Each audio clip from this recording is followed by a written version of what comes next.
کونډې زنانه وي یا یتیمانان ماشومان اوس تاسو په علاقه کې به هم دغه نو د هغې رجسټریشن چې دی یو څو میاشتې مخکې شو چې حکومت وي موږ به دغې کسانو له روپۍ ورکوو.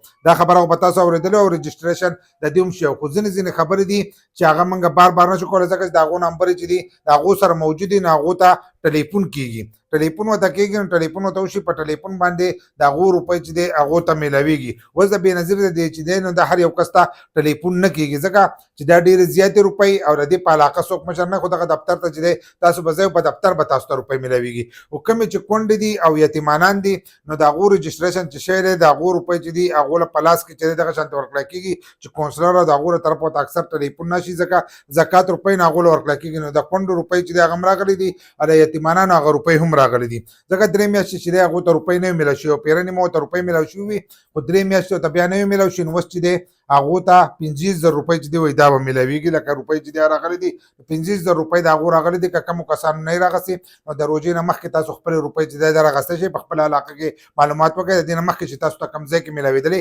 هلته لاړ شئ او خپلې روپۍ چې دی دا راواخلئ ځکه که د روژې دپاره پرې تاسو ځان نه څه اخلئ نو دا روپۍ چې دي ښه پوره دي 50,000 روپۍ دي ځکه د 3 میاشتو هغه چې دی په یو ځای راجمع کړي وي دا هره میاشت چې دی 10,000 روپۍ میلاویږي.